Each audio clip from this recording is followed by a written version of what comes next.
Uwo mukozi w'ikigo Mutuelle apfunzwe yitwa Floris Nzeye yahagaritswe ku munsi wa kane igenekerezo rya 2 Munyonyo ku muhingamo ahasanzwe akorera ku cicaro ca Mutuelle kiri mu gisagara ca Bujumbura. Amakuru twaronse avuga ko Floris Nzeye arongoye kuva muri Rusama umwaka wa 2021 igisata kijejwe ivy'ubuhinga bwa none aho muri Mutuelle Informatique mu rurimi rw'igifaransa yahagaritswe inyuma y'inama y'urwego nshingwantwaro rwa Mutuelle.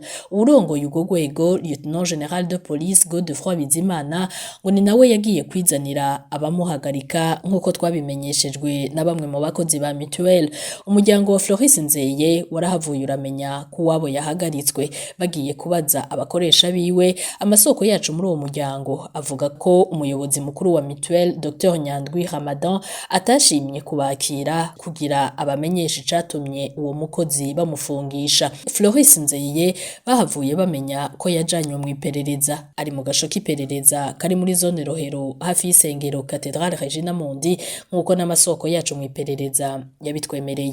Imisi 10 iraheze Floris Nzeye yapfunzwe, abajyango biwe gushika ubu ntibazi kimufunze kandi ntibanemererwa kuja kumuraba.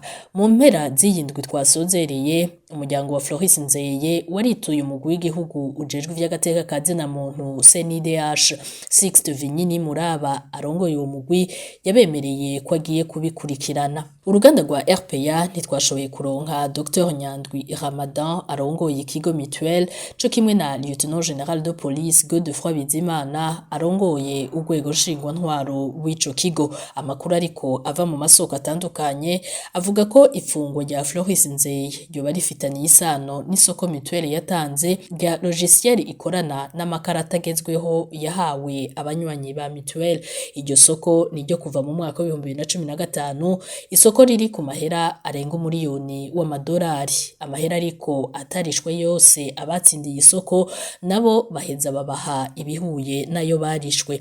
Floris Nzeye ngo yoba rero ariko arazira ko atemeye guta mwikosa abatsindiye nyasoko nk'uko yabisabwe n'abakoresha biwe. Akaba arivyo tuzobamenyesha mu makuru yacu yejo.